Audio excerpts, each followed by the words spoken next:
अंतर्राष्ट्रीय अपराध न्यायालय यानी आईसीसी ने इजराइल के प्रधानमंत्री बेंजामिन नेतन्याहू और उनके रक्षा मंत्री योव गैलेंट के खिलाफ गिरफ्तारी वारंट जारी कर दिया है। हेग स्थित विश्व न्यायालय ने इजराइल के नेताओं के खिलाफ ये वारंट गाजा और लेबनान में संघर्ष के दौरान किए गए युद्ध और अपराधों के लिए जारी किया है, जहां वो हमास और हिजबुल्लाह के साथ में युद्ध में हैं। अंतर्राष्ट्रीय अपराध न्यायालय ने हमास के सैन्य प्रमुख मोहम्मद डैफ को भी युद्ध का अपराधी बताते हुए उनकी गिरफ्तारी के आदेश भी दिए हैं। एक आधिकारिक बयान में विश्व न्यायालय ने कहा है कि चैम्बर ने दो व्यक्तियों बेंजामिन नेतन्याहू और योव गैलेंट को युद्ध अपराधों के लिए जिम्मेदार मानते हुए ये वारंट जारी किया है। अगर आसान भाषा में कहें तो आईसीसी ने नेतन्याहू और पूर्व इजरायली रक्षा मंत्री योव गैलेंट पर मानवता के विरुद्ध अपराध करने का आरोप लगाया है, जिसमें हत्या, उत्पीड़न और अमानवीय कृत्य शामिल हैं। साथ ही युद्ध के तरीके के रूप में भूखमरी का युद्ध अपराध भी शामिल किया गया है। इजराइल ने आईसीसी की ओर से अपने नेताओं पर लगाए गए आरोपों को खारिज कर दिया है। इजराइल का कहना है कि ऐसा फैसला आईसीसी के क्षेत्राधिकार में नहीं आता है।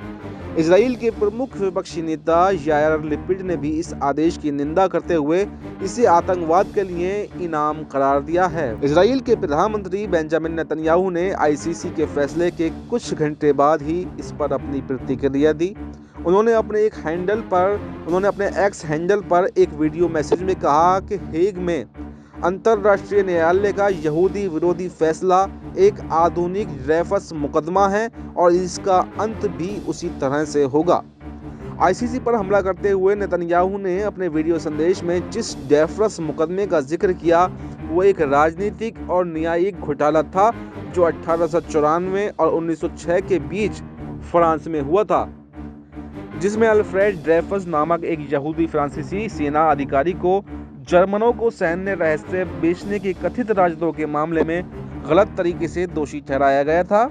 बाद में उन्हें दोषी नहीं पाया गया और उन्हें फ्रांसीसी सेना में बहाल कर दिया गया था। नेतन्याहू ने आगे कहा कि अब हेग में अंतर्राष्ट्रीय न्यायालय में जिसका नेतृत्व भी एक फ्रांसीसी न्यायाधीश कर रहे हैं, इस अपमानजनक अपराध को दोहराया जा रहा है। ये मुझ पर इजराइल राज्य के लोकतांत्रिक रूप से निर्वाचित प्रधानमंत्री और पूर्व रक्षा मंत्री योव गैलेंट पर जानबूझकर नागरिकों को निशाना बनाने का झूठा आरोप लगाया गया है। ये तब है जब हम नागरिक हताहतों से बचने के लिए अपनी पूरी शक्ति से काम करते हैं।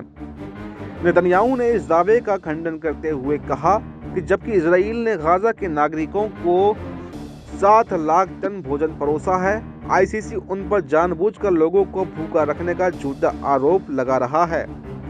आईसीसी का मुख्यालय नीदरलैंड के हेग में है, जिसकी स्थापना 1998 की संधि के तहत की गई थी। इस संधि को रोम संविधि के नाम से भी जाना जाता है। ये अंतर्राष्ट्रीय समुदाय के लिए एक चिंता का सबसे गंभीर अपराधों, नरसंहार, युद्ध अपराध, मानवता के खिलाफ अपराध और आक्रामकता के अपराध के लिए आरोपित व्यक्तियों की जांच करता है और जहां आवश्यक हो उन पर मुकदमा भी चलाता है। वर्तमान में 124 देश रोम संविधि के पक्षकार हैं, जिसमें ब्रिटेन, जापान, अफगानिस्तान और जर्मनी शामिल हैं। भारत, चीन और अमेरिका इसके सदस्य नहीं हैं। आईसीसी की स्थापना सबसे जघन्य अपराधों पर मुकदमा चलाने के लिए की गई थी।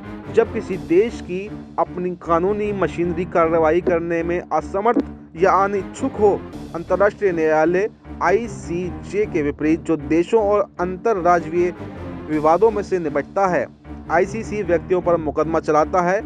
आईसीसी ने ये वारंट तो जारी कर दिया है, लेकिन उसके पास संदिग्धों की गिरफ्तारी की शक्तियां नहीं हैं। वो सिर्फ उन देशों में अपने अधिकार का इस्तेमाल कर सकता है जिन्होंने इस कोर्ट की स्थापना करने वाले समझौते पर हस्ताक्षर किए हैं।